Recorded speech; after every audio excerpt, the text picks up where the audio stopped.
Addiction? It can feel like a scary word, right? A heavy topic we often whisper about or avoid altogether. But here's the reality. Millions of people are facing it every single day, and many of them aren't strangers. They're our friends, our family members, the people we work with and care about. If you've ever had someone in your life who's struggling, you know that heart-wrenching feeling of uncertainty. You're probably asking yourself, what do I even say? What can I do? How can I actually help without making things worse? It's a tough spot to be in, feeling helpless when you care so much. Today we're going to talk about that. We're breaking down practical, compassionate, and effective ways to support a friend through addiction. We'll focus on how to help without judgment, without pressure, and without burning yourself out. Because here's the most important thing to remember.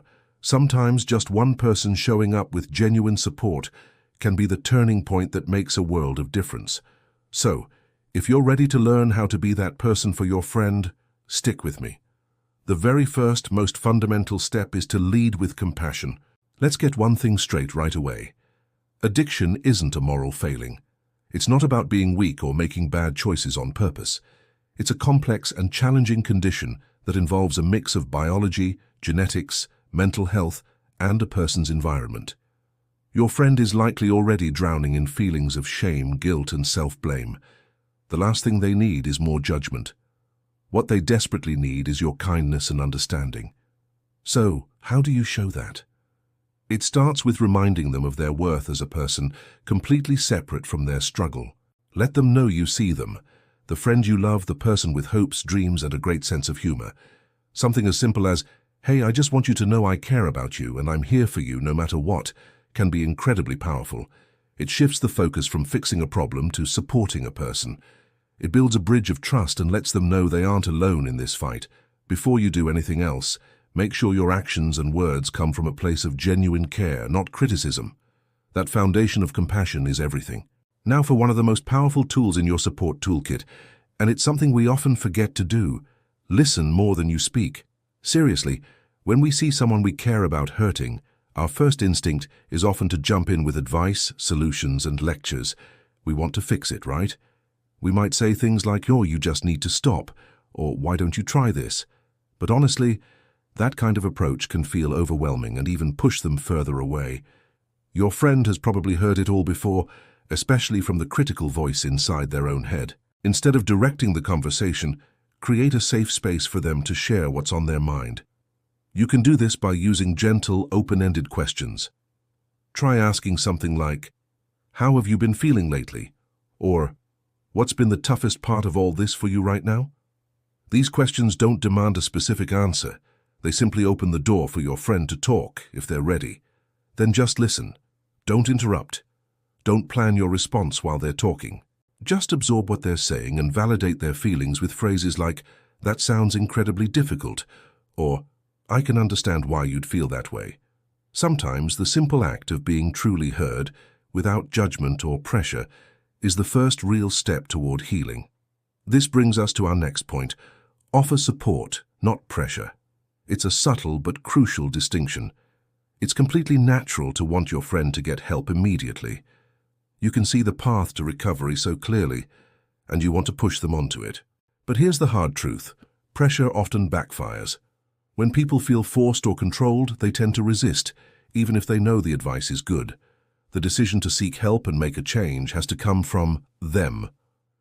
It has to be their choice for it to be sustainable. So what does offering support look like? It's about empowering them with options, not giving them orders. Instead of saying, "You have to go to rehab," you could gently suggest, "Have you ever thought about talking to a professional who specializes in this?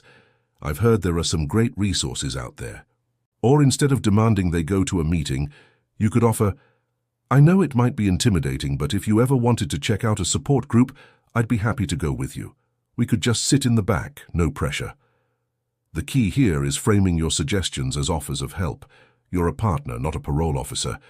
You're saying, "I'm on your team, and when you're ready, I'll be here to help you take that next step." Another incredibly practical way to help is to encourage and participate in healthy alternatives. Think about it.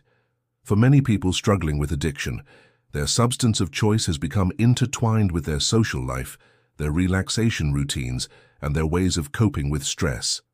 A huge part of recovery is learning that it's possible to have fun, connect with others, and unwind without relying on those old habits.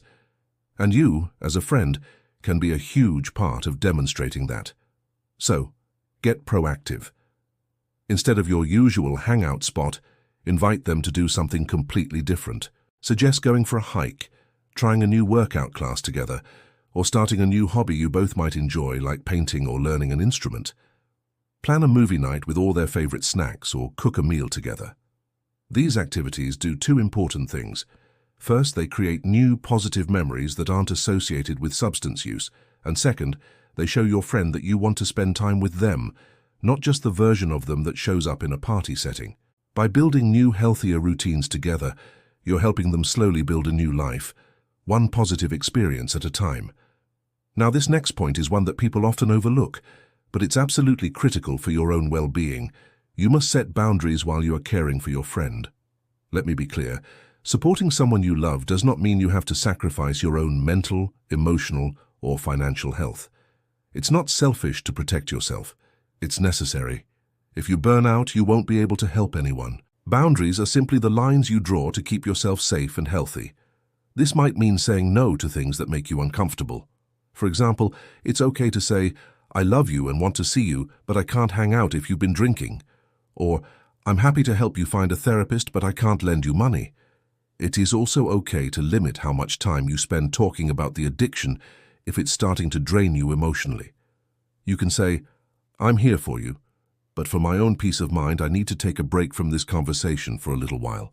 Remember, you can care deeply and be an incredible support system while also protecting your own energy. Being a good friend doesn't mean becoming a martyr. Healthy boundaries are a sign of a healthy, sustainable relationship.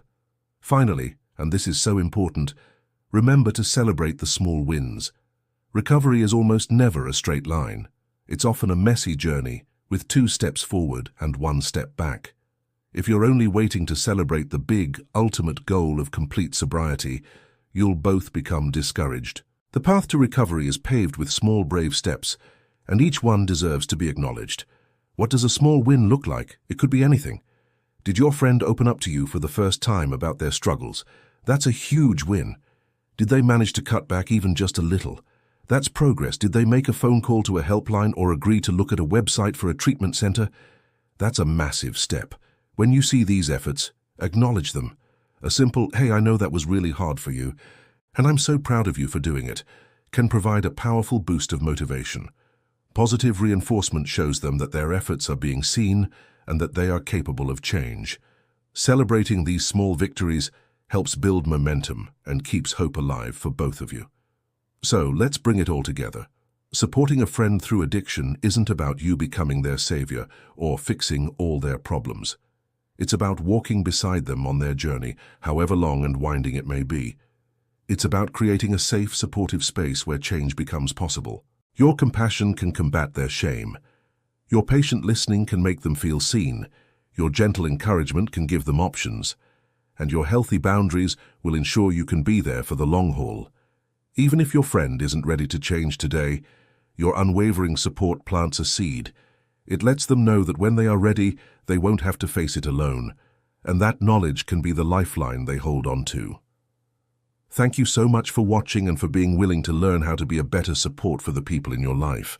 If you found this video valuable, please give it a like and subscribe for more content that empowers you to help yourself and others. And don't hesitate to share this with someone who might need this reminder. Remember, no one has to face addiction alone. And sometimes just being a good, compassionate friend is the most powerful help of all.